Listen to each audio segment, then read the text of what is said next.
안녕하세요. 저는 평범한 대한민국의 가장 박진수입니다. 얼마 전 인간의 욕심 뒤에 감춰진 두 얼굴이 얼마나 무서운 것인가를 뼈저리게 경험한 사람이기도 하죠. 하지만 이 고통스럽고 무서운 경험을 통해 진정한 가족의 의미를 깨달을 수 있었어요. 그 깨달음을 여러분과 나누고 싶은 마음에 용기를 내 사연을 보내게 됐습니다. 그날 저는 두바이 국제공항에서 인천행 비행기를 기다리고 있었어요.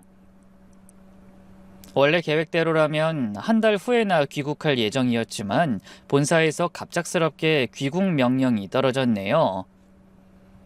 박상무님, 최대한 빨리 들어오셔야 할 것 같습니다. 상무님이 꼭 오셔서 처리할 일이 생겼어요. 전화기 너머로 들려온 격리부장의 목소리는 다급했습니다.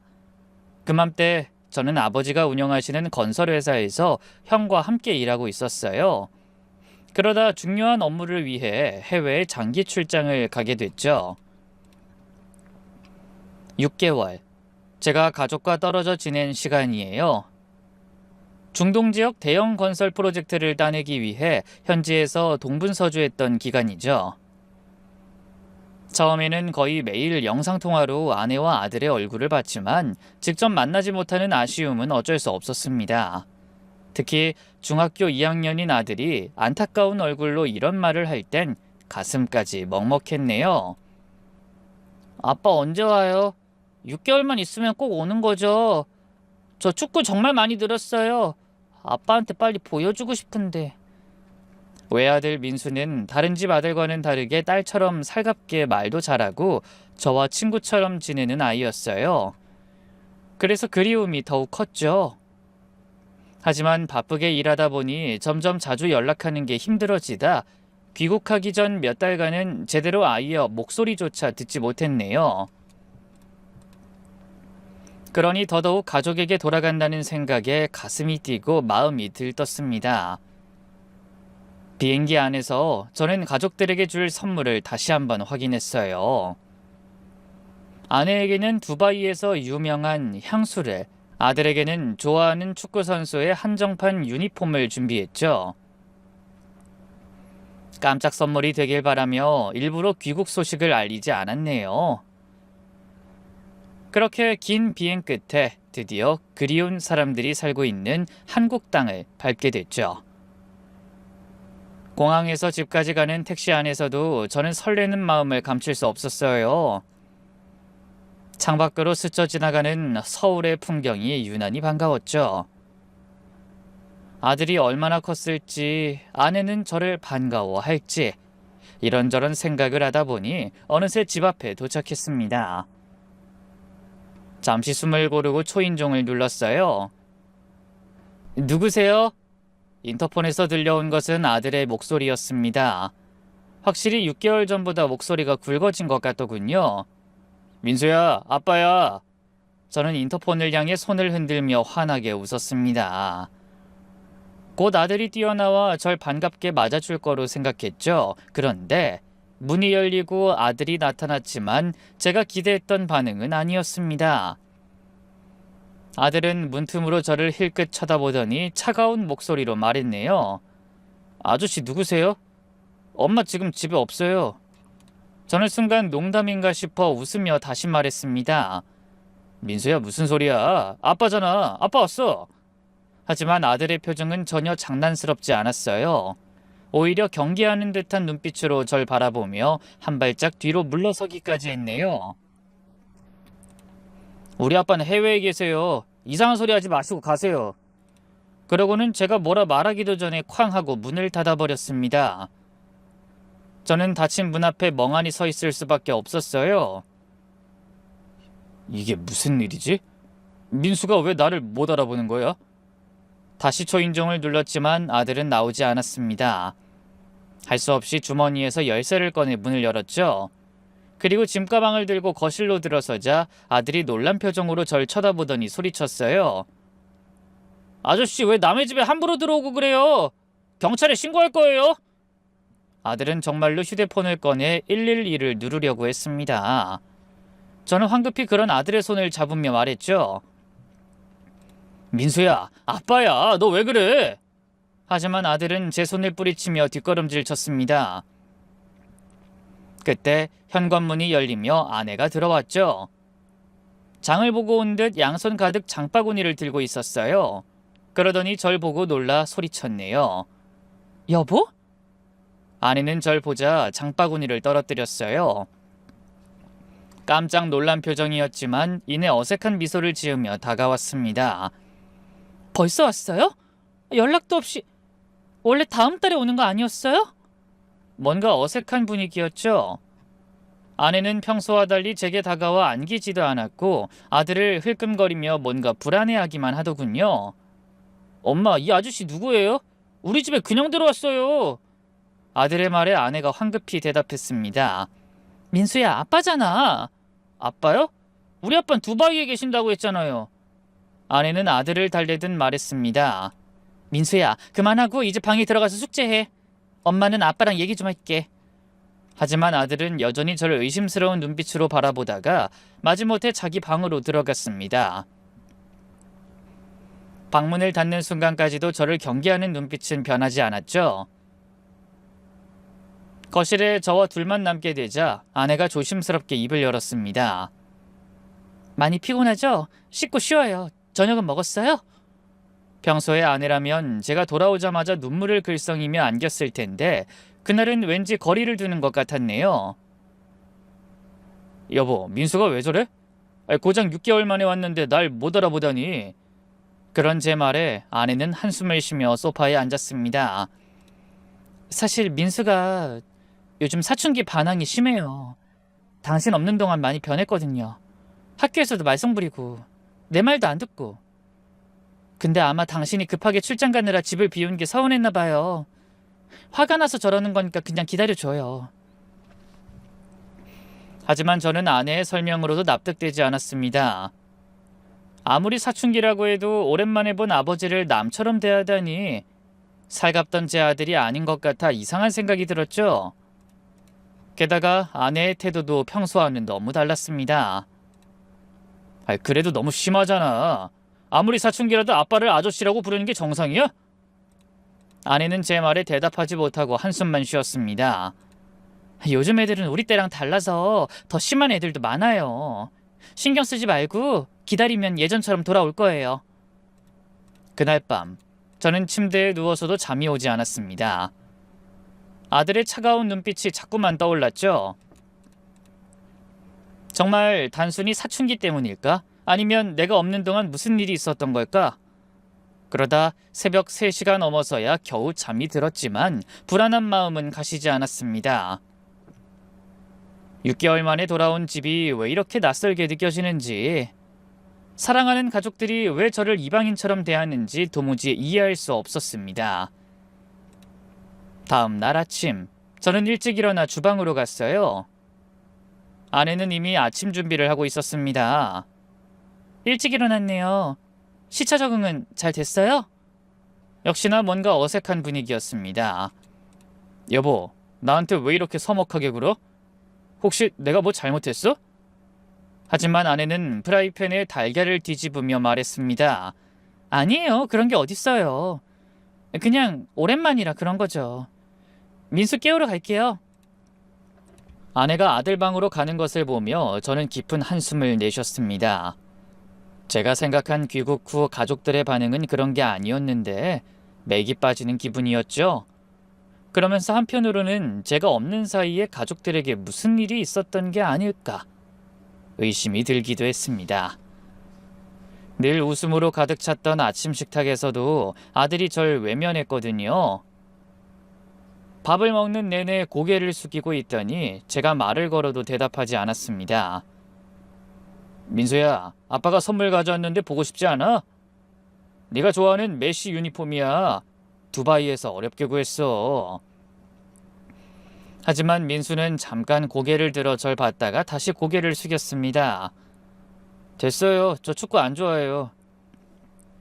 그러고는 밥그릇을 들고 일어나 싱크대로 갔습니다. 저는 아들의 뒷모습을 바라보며 어안이 벙벙했어요.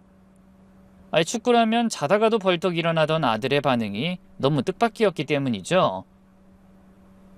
아무리 생각해도 무슨 일이 있는 것 같았습니다. 그냥 사춘기 반항이라고 하기에는 너무 심했어요. 아이가 완전히 다른 사람이 된 것 같았거든요. 도대체 제가 집을 비운 그 몇 달 무슨 일이 있었던 건지, 아내는 왜 이 모든 일에 대해 저에게 자세히 설명해 주지 않는 건지 답답하기만 했습니다. 아들은 학교에 가면서도 저에게 눈길조차 주지 않았어요.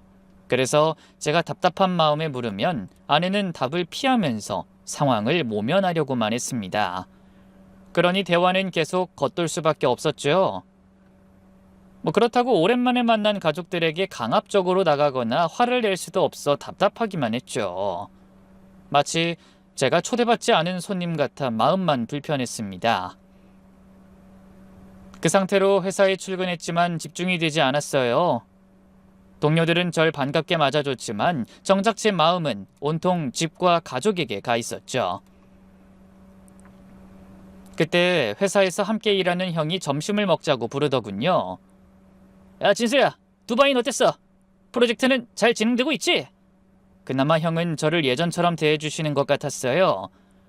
그럼 직원들이 밤낮 없이 뛰고 있어. 거의 마무리 단계야. 그래, 고생했다. 근데 안색이 안 좋네? 아직 시차 적응 안 됐나? 형의 걱정스러운 표정에 제가 한숨을 쉬며 답했습니다. 좀 피곤하네. 집에서도 좀 적응이 필요할 것 같아. 그래? 채수 씨랑 민수는 잘 있지? 민수가 벌써 중2라고 했나? 한창 사춘기라 예민할 때네. 아내와 아들의 얘기가 나오자 순간 신경이 곤두섰습니다. 하지만 애써 평정심을 유지하며 대답했어요. 분위기 자체가 내가 알던 민수가 아닌 것 같아. 솔직히 어제 하도 남처럼 굴어서 섭섭하더라니까. 제 말에 형은 피식 웃으며 답했죠. 원래 그맘때 애들이 그래. 우리 딸은 그 나이에 나만 보면 아저씨 내 일에 참견하지 말아요. 그 말만 했어. 그래? 어쩐지 어제 우리 애도 나한테 아저씨라고 하더라니까. 그것도 다 한때야. 부모가 너무 예민하게 굴면 오히려 애들이 엇나가니까 그럴 땐 그냥 조용히 지켜봐. 그게 좋아. 알았어. 그래도 민수만 그러는 게 아니라고 하니 좀 안심이 되네. 그러자 형은 제 어깨를 툭툭 두드려주며 웃었죠. 형의 위로를 받으니 그래도 기분이 좀 나아지더군요. 역시 가족이 좋은 거라는 생각이 들어요. 형과 저는 아버지 회사의 중책을 맡아 함께 회사를 이끌어가고 있었습니다. 혼자라면 힘들었을 일도 형과 함께 헤쳐나가며 서로 큰 힘이 되어주고 있었죠. 그래서 저는 그런 형이 제 곁에 있음이 새삼 고마웠습니다. 그날 저녁, 퇴근 후 돌아왔는데 집이 너무 조용하더군요. 아내는 저녁 준비를 하고 있었고 아들은 여전히 방에서 나오지 않았죠. 민수는 저녁 안 먹어? 좀 이따 먹는데요. 숙제가 많다고. 아내의 대답은 늘 그런 식이었습니다. 아들이 절 피한다는 것을 다 알면서도 애써 아무렇지 않은 척하고 있었죠. 저녁을 먹고 난 후 저는 어색한 집안 공기가 답답해 마당으로 나왔어요. 고요한 밤하늘을 바라보고 있자니 아들의 어린 시절이 떠오르더군요. 그러다 문득 아들과 저만의 비밀 장소가 생각났습니다. 아들이 초등학교 2학년 때 저희는 특별한 약속을 했었어요. 지하 창고에 아들과 저만의 비밀 상자를 만들어 서로의 비밀을 공유하기로 한 것이죠. 그래서 추억을 더듬을 겸 잠시 그 창고에 내려가 봤습니다. 사람의 손길이 닿지 않은 지하 창고는 음산하고 어두웠네요. 핸드폰 플래시를 켜고 안으로 들어가니 곰팡이 냄새와 함께 먼지가 자욱했죠. 그 창고 안 한쪽 구석에 오래된 캠핑 용품들 뒤로 아들과 제가 만든 비밀 공간이 있었어요. 그리고 그곳에 둘만의 비밀 상자가 놓여 있었네요. 낡은 과자 상자를 아들과 함께 예쁘게 꾸몄던 기억이 새록새록 떠올랐습니다. 색종이와 스티커로 장식하고 아빠와 민수의 비밀이라고 써놓았었죠. 저는 조심스럽게 그 상자의 뚜껑을 열었습니다. 상자 안에는 아들과 저의 추억이 고스란히 담겨 있었어요. 아들이 유치원 때 그린 우리 가족 그림, 제가 아들 생일에 써준 편지들, 함께 놀이공원에 갔을 때 찍은 사진들, 하나하나 살펴보니 가슴이 뭉클해졌습니다. 그런데 상자 맨 아래 뭔가 새로운 게 있었어요. 제가 본 적 없는 작은 공책이었죠. 공책을 들고 잠시 살펴보니 그건 다름 아닌 아들의 일기장이더군요. 저는 잠시 고민했습니다. 아무리 아들이라도 남의 일기를 몰래 봐도 될지 잠깐 고민이 되더라고요. 하지만 그 일기가 거기 놓여 있다는 건 왠지 아들이 저에게 일기를 봐도 된다고 허락한 것 같았어요. 그 상자는 엄연히 우리 두 부자만의 비밀을 공유하는 용도에 사용하기로 한 것이었으니까요. 저는 긴장된 마음으로 일기장의 첫 장을 넘겼습니다. 아빠가 두바이로 떠난 지 2주. 요즘 엄마가 좀 이상하다. 밤에 전화통화를 자주 하시는데 아빠랑 통화하는 것 같진 않다. 목소리가 너무 작아서 잘 안 들리지만 괜히 신경이 쓰인다.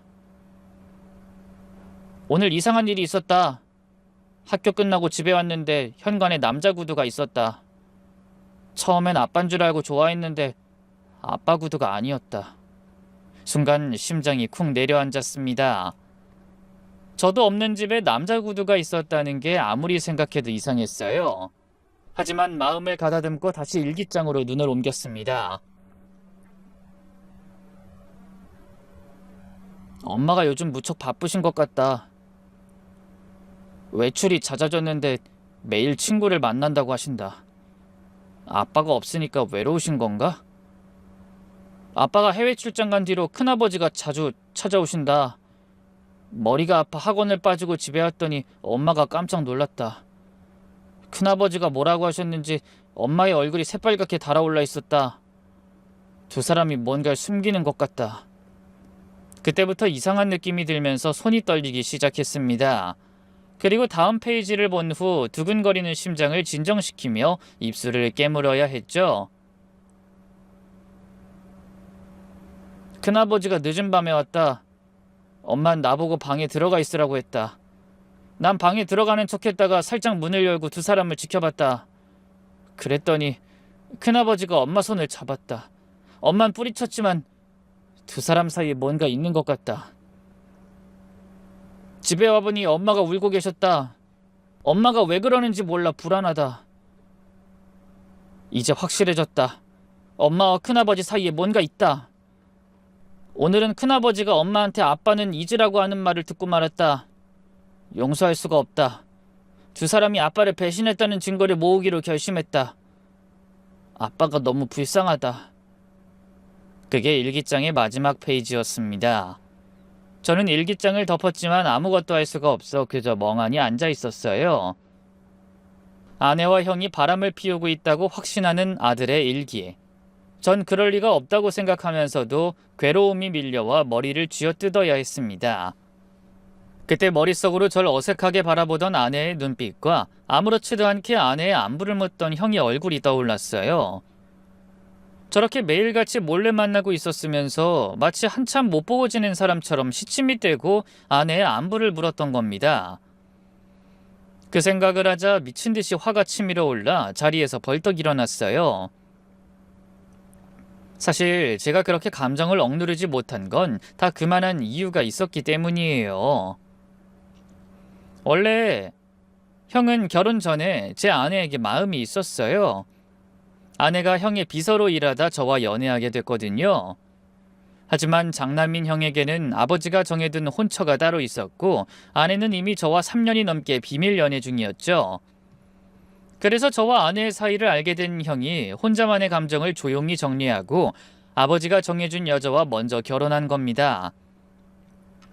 저는 그런 사실을 아내와 결혼한 후에야 우연히 알게 됐어요.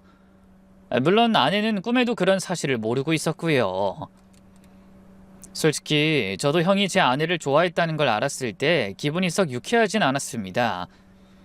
하지만 그건 형 혼자만 느낀 잠깐의 감정이었고 아내는 항상 해바라기 같이 저만 바라봤다는 걸 알았기 때문에 그리 심각한 문제는 아니라고 생각했죠. 그런데 몇 해 전 이혼한 형이 제가 없는 사이에 다시 제 아내에게 접근했다는 사실에 절망하지 않을 수 없었던 겁니다. 뒤로는 그런 파렴치한 짓을 저질러 놓고 겉으론 저를 반기는 척 연기했던 거예요. 저는 창고를 나와 집으로 올라오는 내내 다리가 떨렸습니다. 배신감, 분노, 슬픔이 한꺼번에 밀려왔죠. 저는 6개월 동안 가족을 위해 타국에서 고생했는데 그 사이 아내는 형과 부적절한 관계에 있었을지 모른다는 생각에 미칠 것 같았습니다. 집안에 들어서니 아내가 거실에서 TV를 보고 있더군요. 하지만 전 그런 아내를 그냥 지나쳐 방으로 들어왔습니다. 아내의 얼굴을 어떻게 봐야 할지 모르겠더라고요. 방으로 들어온 저는 곧장 침대에 누워 천장만 바라봤어요. 그제야 아들이 저를 모르는 척한 이유를 좀 알 것도 같더군요. 일하느라 집을 비운 아버지 때문에 엄마가 바람 피운다고 생각해 저를 원망한 거라는 생각이 들었죠. 아들은 한창 예민할 나이였으니 그게 얼마나 큰 충격이었을지 생각만 해도 가슴이 무너지는 것 같았습니다. 그런 생각을 하자 당장이라도 아내를 붙잡고 따져묻고 싶었어요. 하지만 아직은 때가 아닌 것 같았습니다. 아내와 형이 발뺌할 수 없는 좀 더 확실한 증거가 필요했죠. 그리고 두 사람의 외도 증거를 모은다던 아들이 왜 그 이후로 일기를 쓰지 않았는지, 그 사이에 혹시 무슨 일이 있었는지 그것도 알아봐야겠다고 생각했어요. 그날 밤 저는 한숨도 자지 못했습니다. 사랑하던 아내와 믿었던 형의 배신, 그리고 아들의 반항, 6개월 만에 돌아온 집이 그렇게 낯설고 차가울 줄은 꿈에도 생각하지 못했어요. 하지만 그때 저는 미처 몰랐습니다. 그 모든 게 훗날 밝혀질 진실에 비하면 아무것도 아니었다는 걸 말입니다. 다음 날 저는 한 가지 큰 결심을 하고 회사에 잠깐 다녀와 아들의 학교로 향했습니다. 그리고 교문 앞에서 아들이 나오길 기다렸어요. 그때 마침 낯익은 얼굴이 나오는 게 보였습니다. 저는 얼른 아들과 초등학교 때부터 단짝이었던 그 아이를 불렀죠. 태호야! 제가 부르자 아이가 놀란 듯 뒤를 돌아봤습니다. 아저씨! 그래, 오랜만이다. 잘 지냈니? 네. 근데 아저씨 해외 계신 거 아니었어요? 아, 며칠 전에 돌아왔어. 우리 민수랑은 아직도 잘 지내지? 태호는 잠시 망설이다가 조심스럽게 입을 열었습니다. 사실 민수가 아직 완전히 나은 게 아니라서 요즘 자주 만나진 못해요. 뭐? 아직 나은 게 아니라니. 민수 사고 난 거 말이에요. 아직 완전히 친구들을 다 알아보는 게 아니라 좀 어색하거든요. 저랑 민수랑 친해진 게 축구 때문인데 요즘 민수가 다른 사람 된 것처럼 축구에 관심도 없고. 저는 충격을 받았습니다. 사고라니? 전혀 모르는 일이었어요. 태호야, 혹시 민수한테 무슨 일 있었니? 아저씨가 그때 해외에 있어서 아마 걱정할까봐 아무한테도 말해주지 않았던 것 같아. 제 말에 아이가 깜짝 놀라더니 조심스럽게 말했습니다. 민수가 교통사고로 머리를 다쳤잖아요. 학원에 다녀오는 길에 뺑소니 차에 그렇게 됐어요. 뭐라고? 교통사고? 제 목소리가 너무 커서 아이가 놀란 듯 뒤로 물러섰습니다. 아저씨 정말 모르셨나봐요? 2달이나 입원했었는데. 2달이나? 그럼 언제 태어난 거니? 1달 전쯤? 그래서 사고 전 일들을 잘 기억 못해요. 학교에 와도 멍하니 있다가 가고. 저는 망치로 머리를 한 대 맞은 것 같았습니다. 아들은 그저 사춘기 반항으로 저를 모른 척했던 게 아니었어요. 사고로 인해 정말 기억하지 못했던 겁니다. 그런데 아내는 그런 사실을 저에게 말하지 않고 그저 어영부영 대충 넘어가려고 했던 거예요. 그때 아들의 친구가 안타까운 목소리로 말했어요. 얼른 범인이 잡혔으면 좋겠어요. 경찰이 수사했는데 그날따라 CCTV가 고장나서. 저는 아이에게 고맙다고 인사한 뒤 발길을 돌렸습니다. 사실 학교 앞에 찾아간 이유는 아들을 만나 아내의 일에 대해 조심스럽게 대화도 나누고 저에게 화가 난 게 맞는지 확인해 보려고 찾아갔던 거예요. 그런데 생각지도 못한 아들의 사고 소식을 듣고 머릿속이 너무나 복잡해졌죠. 아들이 어쩌다가 그런 사고를 당한 건지 너무 안타까우면서도 미심쩍은 생각이 들었어요. 그런 대단한 일을 아내는 왜 저에게 한마디도 하지 않은 건지 제가 한국에 돌아왔음에도 어떻게든 잡아떼 보려고 노력한 게 정말 이상했죠. 그래서 집으로 돌아가는 길에 아내에게 전화를 걸었습니다. 나야, 당신 지금 어디야? 집에 있어요. 왜요? 지금 갈 테니까 어디 나가지 말고 기다려. 할 얘기 있으니까. 그러곤 황급히 집으로 향했습니다. 더 늦기 전에 아내에게 그간의 일을 전부 따져 물을 생각이었어요. 집에 도착하니 역시나 아내가 불안한 표정으로 절 기다리고 있더군요.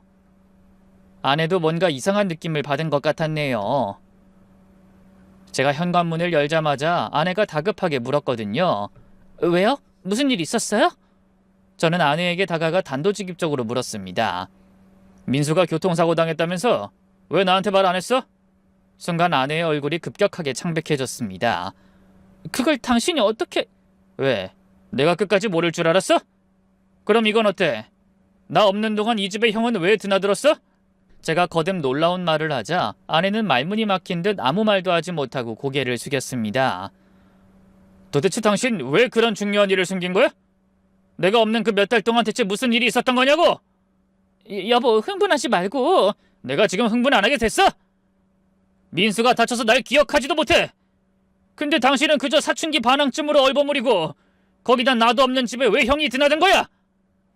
어서 솔직하게 말하지 못해? 당신 도대체 그걸 어떻게 알았어요? 민수는 분명 아무것도 기억을 못할 텐데? 저는 뻔뻔한 아내의 대답에 억장이 무너지는 심정이었어요.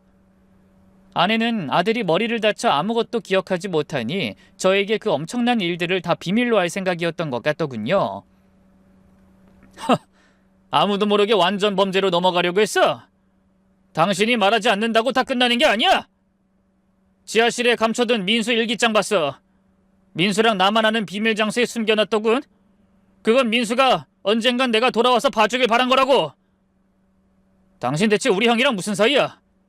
발뺌할 생각하지 말고 어서 말하란 말이야. 그게 그런 거 아니에요. 오해예요. 아내가 눈물을 흘리며 말했지만 저는 믿을 수 없었습니다. 오해? 민수가 다 봤다는데? 당신 형이랑 손도 잡고 울기까지 했다던데? 아니에요. 그런 거 아니라고요. 아내는 억울하다는 듯이 울먹이며 부인했지만 저는 그 뻔뻔한 태도에 더욱 화가 났습니다. 그럼 민수 사고는 왜 숨겼어? 혹시 당신이랑 형이 민수 사고에 무슨 관련이 있는 건 아니겠지? 일기에서 민수는 당신이랑 형에 대한 증거를 모을 거라고 했어. 근데 그 뒤론 더 이상 일기를 쓰지 못했어. 아마 사고를 당한 거겠지. 당신 민수 사고랑 무관해? 그게 무슨 소리예요? 그건 그냥 사고였어요. 운전자가 뺑소니를 치는 바람에... 닥쳐! 그럼 그런 엄청난 일을 가장 먼저 나한테 알렸어야지. 어쩌자고 지금까지 비밀로 하고 숨기려고 한 거야? 그렇게 제가 쉼없이 다그치자 급기야 아내는 흐느끼며 바닥에 주저앉아 버렸습니다. 그때 아들이 돌아와 현관에 들어서다 놀란 눈으로 저를 바라보며 물었죠. 무슨 일이에요? 아들은 여전히 저를 낯선 사람 보듯 잔뜩 경계하는 눈치였어요. 민수야, 나 아빠야. 정말 기억 안 나니? 민수는 당황한 듯 아내를 봤다가 다시 절 바라봤습니다. 죄송한데 정말 기억 안 나요. 엄마가 아빠라고 하시니까 믿는 거지. 사실 사고 난 후에 엄마한테 적응하기까지도 한참 걸렸어요. 저는 가슴이 찢어지는 것 같았습니다. 민수야, 너 사고 나던 날 기억하는 거 있어? 순간 아들의 얼굴이 굳어졌습니다. 그날은 잘 기억이 안 나요. 그냥 학원 끝나고 집에 오다가... 너 혹시 그날 큰아버지 만난 적 없어? 큰아버지요? 아들은 눈을 크게 뜨며 물었습니다. 하지만 정말 아무것도 기억나는 게 없는 모양이더군요. 저는 깊은 한숨을 내쉬었습니다. 아내의 불륜, 아들의 기억상실, 그리고 의문의 교통사고. 모든 것이 뒤엉켜 머릿속이 터질 것 같았네요. 여보, 이제 진실을 말해줘. 우리 형이랑 정말 아무 일 없었어? 그리고 민수 사고는 정말 우연이었어? 아내는 눈물로 얼룩진 얼굴을 들어 저를 바라봤습니다. 그 눈빛은 뭔가 말하고 싶지만 말할 수 없는 고통 같은 게 담겨 있는 것 같았어요. 여보, 미안해요. 정말 미안해요. 뭐가 미안하다는 거야? 진짜 미안하면 더 이상 사람 미치게 만들지 말고 어서 사실을 말하란 말이야.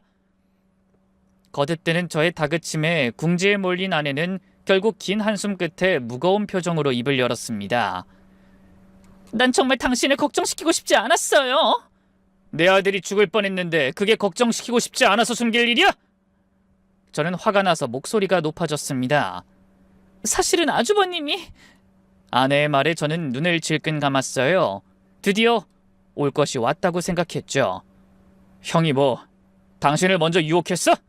그때 아내가 갑자기 고개를 들어 저를 똑바로 봤습니다. 눈물로 범벅된 얼굴이었지만 그 눈빛에는 절박함이 담겨 있었어요. 여보, 미안해요. 정말 미안해요. 하지만 어쩔 수가 없었어요. 뭐가 어쩔 수 없었다는 거야? 아내는 대답 대신 더 크게 울음을 터뜨렸습니다. 아들과 저는 당황한 표정으로 그런 아내를 바라보고 있었죠. 하지만 더는 기다릴 수가 없었어요. 이미 제 몸 안에 남은 인내심이 바닥을 친 상태였죠. 그래서 이번엔 아들을 향해 다시 물었습니다. 민수야, 너 정말 아무것도 기억 안 나? 혹시 큰아버지 따라가려고 했다거나 뭐 그런 것도? 민수가 놀란 듯 눈을 크게 떴습니다. 큰아버지를 따라가려고 했다고요? 그래, 네 일기에 그렇게 적혀 있었어. 큰아버지랑 엄마를 미행하기라도 할 것처럼.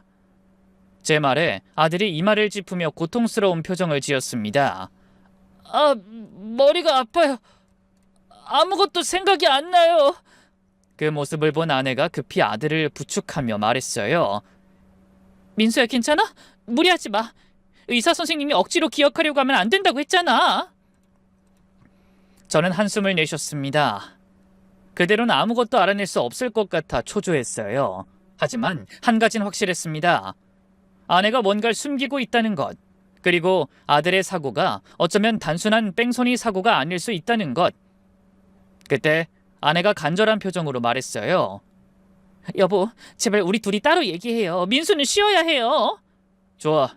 민수 안정되면 서재로 와. 전 그렇게 말하고 먼저 서재로 들어갔습니다. 그리고 복잡한 심정으로 허공만 바라보며 아내를 기다렸어요. 잠시 후 핏기 하나 없는 얼굴로 아내가 들어왔더군요. 그러더니 제 맞은편에 앉았지만 한동안 쉽게 입을 열지 못했어요. 여보, 이제 다 말할게요. 더 이상 숨길 수 없을 것 같아요. 놀라지 말고 들어요. 아주버님이 회사 돈을 빼돌리고 있었어요. 뭐라고? 순간 저는 귀를 의심했습니다. 전혀 예상치 못한 대답에 말문이 막히더군요. 당연히 아내와 형의 불륜 얘기가 나올 줄 알았는데 횡령이라뇨. 아주버님이 그동안 횡령해 오던 걸 내가 우연히 알게 됐어요. 사실은 당신이 해외에 있을 때 아버님 비서가 갑자기 부친상을 당하는 바람에 내가 회사에 나가서 그 비서의 일을 대신한 적이 있어요. 아버님이 스케줄 조정을 좀 도와달라고 하셨거든요. 그때 그 비서 컴퓨터에서 비밀 문서를 보게 됐어요. 그리고 알고 싶지 않은 것도 알게 됐죠. 사실 아주버님이 이혼하신 이유는 그 비서랑 부적절한 관계라는 걸 형님한테 들켜서 그런 거였어요. 근데 아버님께 그런 사실이 알려질까봐, 그렇게 되면 회사 경영권을 받는 게 어려워질까봐 형님한테 거액의 위자료를 주고 입을 막은 거죠. 뭐라고? 그게 정말이야? 네. 사실 당신을 해외로 출장 보낸 것도 다 아주버님의 계획이었어요. 만약에 횡령 사실이 발각되면 그 누명을 당신한테 뒤집어 씌우려고. 이미 당신이 횡령한 것처럼 꾸민 서류까지 만들어놨더라고요. 아버님의 비서랑 불륜을 저지르면서 그 모든 일을 같이 꾸몄던 것 같아요. 근데 그 사실을 내가 알아버렸으니... 저는 충격을 받아 말을 잇지 못했습니다. 어떻게 다른 사람도 아닌 친형이 그런 일을 꾸밀 수 있는 건지. 난 그 사실을 알고 아주머님한테 매달렸어요. 제발 더 늦기 전에 비밀을 밝히고 모든 걸 제자리로 돌려놓으라고요. 그랬더니 오히려 아주버님이 날 협박했죠. 뭐라고? 협박? 그래요. 절대 아무 말도 하지 말고 그냥 자기 일에 협조하라고요. 나까지 그 일에 끌어들여 공범을 만들어야 안심이 된다면서. 만약에 그걸 거부하면 당신을 횡령범으로 만들어서 해외에서 쥐도새도 모르게 해코지하고 실종으로 꾸미겠다고 했어요. 그래서 그 일을 도왔다는 거야? 아내가 고개를 흔들며 눈물을 흘렸습니다. 아니요. 차마 그런 일은 할 수 없었어요. 그래서 못하겠다고 버티니까 아주버님이 이번엔 민수까지 들먹이면서 협박했어요. 당신이 횡령범이 되면 민수는 평생 범죄자의 아들로 살아야 한다고. 아니 어떻게 그런 짓을... 믿을 수가 없어.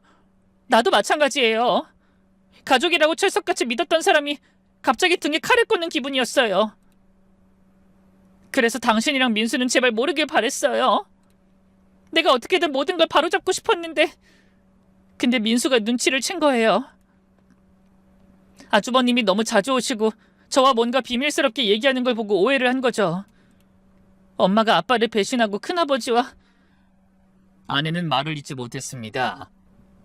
그래서 민수가 형을 미행하려고 했구나. 네, 민수가 아주버님을 따라간 것 같아요. 저랑 만나는 증거를 찾으려고 한 것 같은데... 아내의 목소리가 떨렸습니다. 혹시 그날 이후로 사고가 난 거야? 네, 그냥 흔하게 일어날 수 있는 뺑소니라고 했지만 난 그렇게 생각하지 않아요. 좁은 길도 아니었고 얼마든지 피할 수 있는 조건이 됐는데 멀쩡하던 CCTV가 손상돼서 복원이 안 된다는 것도 이상하고 분명 아주버님이 그 사고랑 연관이 있는 게 틀림없어요. 민수가 아주버님을 쫓아가다가 뭔가 봐서는 안 될 장면을 본 게 확실해요. 근데 민수는 아무것도 기억을 못하니... 그럴 리가... 확실해요. 민수가 다쳤다는 소식 듣고 아버님이랑 아주버님이 병원에 찾아왔었어요. 근데 민수가 의식이 없으니까 매일 찾아와서 불안하게 지켜보다가 나중에 깨어나고도 아무것도 기억 못한다는 걸 알고 안심하던 모습을 당신이 못 봐서 그런 거라고요. 저는 주먹을 꽉 쥐었어요. 분노가 치밀어 올랐습니다. 형은 자신의 횡령을 숨기기 위해 저를 이용하려 했고 방해가 되는 조카까지 해코지하려 한 겁니다. 민수는 정말 기억을 잃은 거야? 네. 의사가 외부 충격으로 인한 기억 상실이라고. 특히 사고 전후 기억이 많이 손상됐대요. 저는 깊은 한숨을 쉬었습니다. 그러다 문득 한 가지 생각이 떠올랐어요. 잠깐, 그럼 내가 급히 귀국하게 된 것도... 그렇지 않을까요? 격리부장도 한패인 것 같더라고요. 아주버님이 계획을 마무리하려고 한 게 틀림없어요. 당신을 국내에 불러들여서 뭔가를 꾸밀 생각이었을 거예요. 근데 왜 나한테 이런 엄청난 사실을 말하지 않은 거야? 진즉에 내가 알게 됐다면 민수가 다치기 전에 형을 말렸을 수도 있잖아. 처음엔 너무 무서웠고 나중엔 말할 수 없었어요. 내가 입만 뻥끗하면 민수랑 당신을 가만두지 않겠다고 했거든요. 그리고 나한텐 당신 없는 동안 부정한 행동을 했다고 궁지에 몰아 내쫓으면 그만이라고. 난 어떻게든 혼자서 해결해보고 싶은 마음에... 미안해요. 내가 어리석었어요. 아내의 말을 들으며 저는 주먹을 불끈 쥐었습니다. 더 이상 망설일 수 없었어요. 아내가 모든 비밀을 발설할 사실을 알기 전에 형보다 먼저 움직여야 했습니다. 여보, 형이 횡령한 증거 서류들 혹시 확보할 수 있어? 있어요. 혹시 몰라서 내가 몰래 복사해서 은행 금고에 넣어놨어요. 잘했어. 그리고 형이 협박한 내용 녹음이나 다른 증거는? 아내는 잠시 생각하더니 핸드폰을 꺼냈습니다. 아주버님이 협박할 때 몰래 녹음한 게 몇 개 있어요. 무서워서. 저는 아내의 손을 잡았습니다. 여보 미안해. 난 이런 일은 상상도 못하고 잠시나마 당신을 의심했어. 당신은 나랑 민수를 지키려고 혼자 이런 무서운 일을 감당하고 있었는데... 제가 아내의 손을 꼭 잡자 아내가 갑자기 참았던 울음을 터뜨리더군요. 정말 무서웠어요. 당신도 잃고 민수까지 잃을까 봐. 저는 그런 아내를 꼭 안아주고 앞으로의 반격을 준비하기 위해 이를 악물었습니다. 다음 날 아침 새벽같이 일어나 준비를 시작했어요. 아내와 은행을 찾아 대여금고에 넣어둔 서류를 복사했죠. 그 서류를 검토하니 형이 얼마나 엄청난 짓을 저질렀는지 새삼 피부로 와닿았습니다. 5년간 체계적으로 회사 자금을 빼돌려 쓰고 그 모든 서류에 제 이름을 도용했더라고요. 여보 어떻게 할 거예요? 먼저 믿을 만한 변호사를 찾아야 해. 그리고 검찰에 고발할 거야. 그 말을 하면 저는 다시 한번 결심했습니다. 형의 죄를 밝히고 우리 가족을 지켜내겠다고요. 여보, 이제 우리가 반격할 차례야. 형이, 아니, 그 사람이 우리 가족에게 한 짓을 나는 가장으로서 절대 용서하지 않을 거야. 그날 오후, 저는 아내가 준비한 모든 증거를 들고 변호사 사무실로 향했습니다. 이제 진실을 밝힐 시간이었어요. 변호사와의 상담은 예상보다 순조로웠습니다. 아내가 준비한 증거들이 확실했기 때문이죠. 녹음 파일, 복사한 서류들, 그리고 형의 비자금 계좌 정보까지 변호사는 충분히 승소할 수 있다고 확신했습니다. 이 정도 증거면 검찰에서도 바로 수사에 착수할 겁니다. 횡령 금액 규모가 상당하네요. 바로 검찰청에 고발장 접수하죠. 그 말에 저는 고개를 끄덕였습니다. 형이 먼저 저를 함정에 빠뜨리기 전에 선수를 쳐야 했거든요. 집에 돌아오니 아내가 불안한 표정으로 저를 기다리고 있었습니다. 어떻게 됐어요? 아내가 떨리는 목소리로 묻더군요. 고발장 접수했어. 아마 내일이라도 당장 검찰 조사가 이뤄질 거야. 그 말에 아내는 긴 탄성을 내지르며 소파에 털썩 주저앉더군요. 그때 갑자기 아들이 방문을 열고 달려나오며 소리쳤어요. 기억났어요. 저 그날 일 기억났어요. 저와 아내는 그런 아들을 의아한 눈빛으로 바라봤습니다. 사고 이후로 같은 꿈을 자주 꿨거든요. 제가 큰아버지를 몰래 따라가는 꿈이요. 큰아버지는 도박으로 엄청난 빚을 지고 있었어요. 빚쟁이들이 큰아버지를 따라다니면서 괴롭히고 있는 걸 제가 두 눈으로 똑똑히 봤거든요. 근데 그 모습을 몰래 지켜보다가 큰아버지랑 눈이 마주쳤어요. 전 그게 정말 꿈이라고만 생각했는데 아니었어요. 아내의 얼굴이 굳어졌습니다. 민수야, 그게 확실해? 근데 어쩌다가 사고가 난 거야? 모르겠어요. 그냥 집에 돌아오는 길에 갑자기 골목길에서 자동차 한 대가 저한테 돌진했어요. 분명히 피할 수 있는 거리였는데. 그 말에 아내가 소리쳤네요. 분명해요. 일부러 그런 거예요. 저 어린애가 무슨 잘못이 있다고. 저는 담담하게 말했습니다. 그 일도 다시 조사해달라고 했어. 변호사도 민수가 다친 정황을 듣더니 뭔가 의심스럽다고 하더라고. 그때 무슨 이유에서인지 사건이 제대로 조사되지 않은 것 같아. 주변에 주차돼 있던 차량 블랙박스까지 전부 찾아서 가해 차량 찾을 수 있게 해달라고 했어. 그리고 다음 날 저는 회사에 나갔다가 소란스러운 장면을 목격하게 됐습니다. 사무실로 검찰이 들이닥쳐 형과 아버지 비서의 컴퓨터를 모조리 수거해가며 이렇게 말했어요. 박진호 씨, 검찰에 고발이 들어와서 압수수색 영장 발부됐습니다. 형은 당황한 기색을 감추지 못했습니다. 그게 무슨 말씀이세요? 뭔가 잘못하신 것 같은데? 만약에 문제가 있다면 그건 제가 아니라 제 동생 박진수 상무가... 하지만 그 말이 채 끝나기도 전에 제가 나서서 말했어요. 형, 한 발 늦었어. 내가 이미 형이랑 그 일당 검찰에 고발했어. 횡령, 배임, 살인미수 혐의도. 뭐? 네가 어떻게... 형이야말로 어떻게 그럴 수가 있어? 내가 없는 동안 우리 가족을 잘 돌봐줄 거라고 생각했는데 자기 잘못 감추겠다고 내 아내를 협박하고 그 어린애를 죽음의 문턱까지 끌고 가? 절대 용서 못해, 절대! 형은 믿을 수 없다는 표정으로 저를 봤습니다. 진수야, 뭔가 오해가 있는 것 같아. 아무리 그래도 어떻게 형한테 이럴 수가 있어? 형이 먼저 시작한 일이잖아. 세상에 밝혀지지 않는 비밀이 있는 줄 알아? 너야말로 형을 밀어내고 아버지 회사 차지하고 싶어서 이런 모함하는 거 누가 모를 줄 알아? 넌 항상 아무 노력도 없이 내가 원하는 걸 다 차지해놓고 미안하지도 않아? 그게 무슨 소리야? 형이 정말 아버지한테 인정받고 싶으면 스스로 노력했어야지. 이런 엄청난 일을 저질러 놓고 어떻게 그런 뻔뻔한 소리를 할 수가 있어? 한때라도 너 같은 쓰레기를 형제라고 믿은 내가 멍청이였어. 내가 이대로 당하고 가만히 있을 것 같아? 내가 망하면 너도 멀쩡하게 살 수 없게 만들 거야. 두고 봐. 너희 가족들 절대 편하게 살 수 없을 테니까. 아니, 이제 난 무슨 일이 있어도 내가 사랑하는 사람들이 나 없는 곳에서 울게 하지 않을 거야. 형 덕분에 내 가족은 내가 지켜야 한다는 걸 확실히 배웠거든. 그거 하나는 고맙게 생각해. 제발 형도 자신이 뭘 잘못했는지 그건 깨닫길 바랄게. 그로부터 6개월 후 형은 구속됐어요. 검찰 수사 결과 형은 아내가 확보한 자료 말고도 7년 가까이 총 90억이 넘는 금액을 횡령한 것으로 밝혀졌습니다. 조사가 시작되며 죄가 밝혀지는 과정에서 결국 아들에 대한 살인 청부 정황도 밝혀졌어요. 제 아들이 자신의 뒤를 밟아 횡령한 돈으로 도박한 사실을 알게 되자 불안한 나머지 사람을 사서 무서운 짓을 꾸민 것 같았네요. 최종 선고일에 형은 징역 15년을 선고받았습니다. 재판이 끝난 후 법원을 나온 우리 가족에게 햇살이 따뜻하게 내리쬐고 있었죠. 아빠, 이제 다 끝난 거죠? 아들이 제 팔을 잡으며 물었습니다.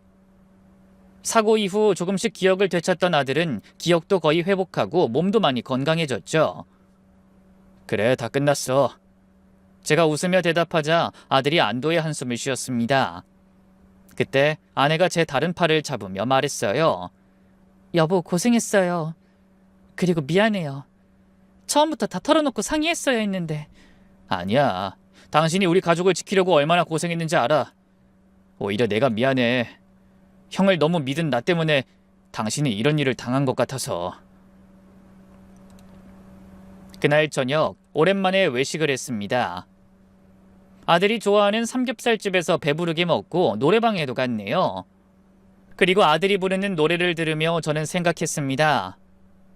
가족이란 게 뭘까요? 그동안 저는 피를 나누면 무조건 가족이라고 생각했어요. 하지만 형에게 배신당한 후 그것만으론 가족이 될 수 없다는 걸 배웠습니다. 진짜 가족은 서로를 위해 희생할 수 있고 어떤 위협 앞에서도 상대를 지켜주려는 마음을 가진 사람들이라는 걸 알았죠. 그날 이후로 잊고 있던 우리 집 지하 창고의 비밀 상자에는 아들과 저만의 새로운 추억들이 쌓이고 있습니다. 일기장을 채운 아픈 기억 대신 행복한 순간들을 가득 채우기 위해 매일 노력하고 있죠.